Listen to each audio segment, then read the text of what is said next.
with Alex Salmond, the leader of the Alba Party. There you go. Now, former First Minister of Scotland, of course, as well. Possible future First Minister of Scotland. Might as well start saying it because, you know, I can't see Humza Yousaf lasting very long. Well, you keep saying it and then I'll sound modest.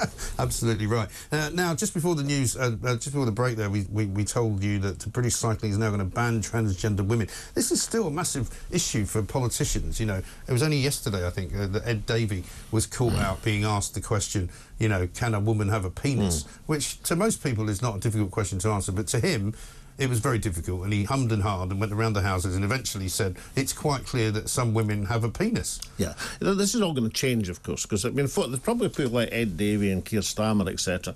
They keep trying to remember what is the latest politically correct thing to say. Right. You know, are they going to offend, you know, a group within their party and all the rest of it? So they can't bring themselves to say what is absolutely obvious to anybody with an ounce of sense. A woman is an adult human female. Right. And so that saves me having to ask you what a woman is. You've just said it. So if they can get that into their heads. Now, like many people who take that view, I've got absolutely nothing against transgender people.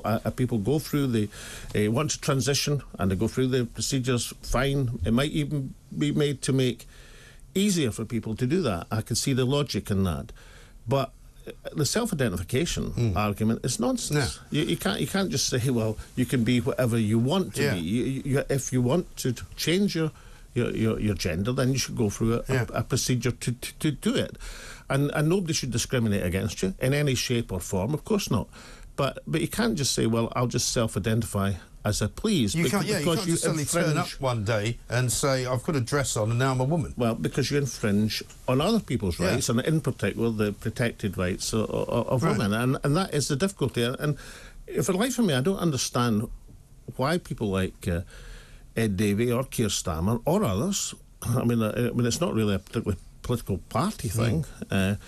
They can't just sort of say, well, you know, that's my view.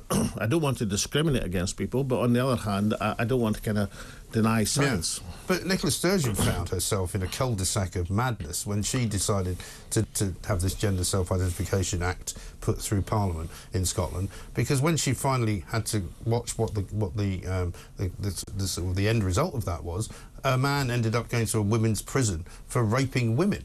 And you go, well, that makes no sense at all. And you could see it in her eyes as she was trying to explain to the interviewer at the time, as she was saying, well, in some circumstances, trans women are not women.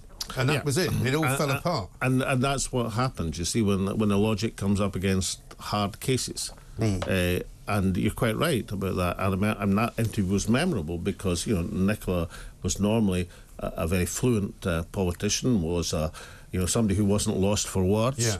And all of a sudden she comes, you know, hard up against reality, and her political line that she was pursuing came up against a case, an obvious case, where what was happening wasn't right, sensible, rational, and couldn't be rationally explained. And as I say, the wheels literally came off the motorhome at that very moment, and that was the end of her. Let's talk about immigration, because obviously it's been a big subject for us for the last 2 days here on TalkTV. Our listeners and viewers are absolutely incensed that the numbers of people coming are as high as they are. Forget about the rescue of some illegal migrants by the British Border Force because they wanted to be rescued by British Border Force, but of the people coming in, 1.2 million people coming in to study and to work and bring members of their families with them. It's a ridiculous number, but does it affect Scotland in the same way? Well, no, it doesn't. And people can quite rightly say I take a different view on immigration to what I suspect is the majority opinion, basically because of, you know, the experience in Scotland. Our key problem is not immigration, it's emigration. Right. And losing talented people. You know, we're still exporting, and particularly when we had some good years up until last 5 years perhaps, where a trend has re-established itself as we're losing more talented people than we're gaining. Right. And therefore, you know, the Scottish population, if you compare it with other countries around Europe even, and not because of declining birth rate, but just basically because of emigration, has not increased to anything like the rate of other countries. I mean, you know, back in the Treaty of the Union, I think in 1707, England's population was about 3 times the size of Scotland. Now it's 12 times the size of Scotland. So we don't have the same view in it. I mean, you know, for example, a great immigration policy for Scotland would be to increase the number of overseas students and allow these international students who want to come to Scotland to work in Scotland over a period of time before they returned, or even stay in Scotland. Great, welcome what used to be called. But where would you put them all, though? Because the problem that England has got, or that certainly it would appear that England has got, is that there is a big strain on housing here. There is a big strain on services like the NHS, getting a doctor, all of that, putting kids into schools. There are parts of Britain in England which are pretty full. And there are parts which are not, incidentally. There's still areas of England which have quite sparse population, but there are many areas of Scotland. There are areas of Scotland who have less population now than they had at the Highland clearances. Yes. And the point being the Highland clearances. The size of some of those sort of Highland constituencies in terms of the acreage is massive, isn't it? So, look, the Scotland is not full up. We need more people's skills. And the key thing to this is if you have a vibrant national culture, and Scotland has a vibrant national culture, so has England, then you shouldn't be worried about people adding diversity to that culture. But that's an interesting point, actually, because Scotland's national culture is far more visible, if you like, than English national culture, because English national culture suffers from, the yoke of the left, which basically makes you a racist if you want to celebrate English national culture. And is that all the fault of the left? I think it is. Well, maybe the people on the right should spend more time understanding English culture.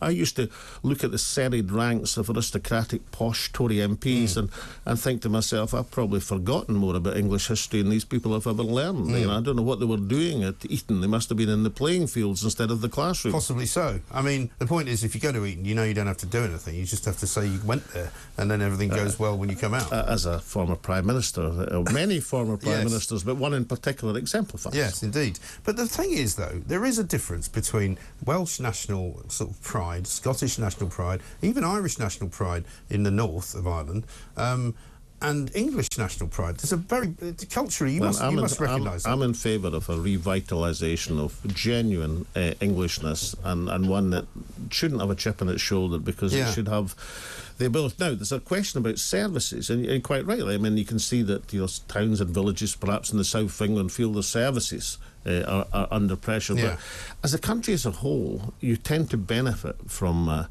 migration. You really do, because I think doesn't that depend on the number, though? Well, no, I think it depends on the people have this term, economic migrant. It's become a kind of dirty word. It's become a term that people don't like. It's all right, people are refugees, but we don't like economic migrants. Scottish economic migrants made Australia, New Zealand, Canada, and a fair bit of America. Yeah. They did. No, incidentally, the America bit, people might hold us responsible for rather than congratulate us. Well, possibly so. But nonetheless. But equally, you can't deny that if you move into a place with, if you call the net number from 2022 600,000 roughly, the size of Glasgow. If you were to put all those people into a country which is already under strain, and even in Scotland, where the NHS waiting lists are not exactly good, but that's where there are few school places, where there are fewer houses for people to go and live in. How do you solve that? All right, okay. Well, firstly, one of the difficulties, only one of the difficulties in the NHS at the present moment is we've lost a lot of people who were valuable staff in that National Health Service. But listen, if you have people who are coming to work, to earn a living, to contribute to society, then their taxation base and the increase of it, then you devote that to having decent public services. You have a society which is growing. If they're paying tax, but a lot of these people coming in are in low-income jobs. I promise you that economic migrants, by and large, and there are always exceptions to the rule, you know that and I know that, Mike, but economic migrants, by and large, are hard-working folk. They are, but not always high-earning folk, so they're not paying a lot of tax. Well, because we come back to the theory of the Home Secretary. She thinks that, radio and television announcers should be retrained as berry pickers. Yes. Well, I picked plenty of berries in my time. So did I. But I'm not doing it anymore. But listen, I know there's different perspectives in this, but, maybe one of the problems is that successive governments have lied to the population. Yes, I think that's an issue. And maybe they should start telling people the truth. Because that might help. I think the Tories at the moment continually coming out with statements as if they've only just discovered something, having been in charge for 13 years, is not going to wash anymore. No, it's not. It really isn't. We've come to the end of our time, I'm afraid, but it's been a delight to see you. Okay, Any plans for the weekend? Well, great plans. I'm going to watch a grey squirrel in my garden eat a piece of spaghetti, which, incidentally, I saw in a programme which will be nameless in BBC Television, one of these very, very hip programmes. The Biased Broadcasting Corporation. Everybody, I used to call it the British Brainwashing Corporation, but that's another story. But anyway, they actually showed a clip from your show. They did. Not for the first time. They've shown my show quite a lot, and they obviously watch it avidly. And they were quite snooty about it. They were. But it was actually the funniest thing on their show. It was. It was. And just to show how unbiased they are, guess who they've got on this weekend? You. Carol Vorderman. Not me. I don't think I'll ever be on it. But if they really want to put me on it, they can have me. But I'm going to have to start charging them for my clips soon, because that's about the third time they've done it. But listen, next time can you get a red squirrel? That really would be environmental. Well, that would be good, but I haven't seen one of those in Sussex for a while. Yeah, there you go. Come to Scotland, Mike, and don't pay the tax. I'll do that. Alex, good to see you. Thank you very much indeed. Mike. Alex Salmond, former First Minister of Scotland, possible future First Minister of Scotland, and, of course, leader of the Alba Party, which I'm just going to keep calling it.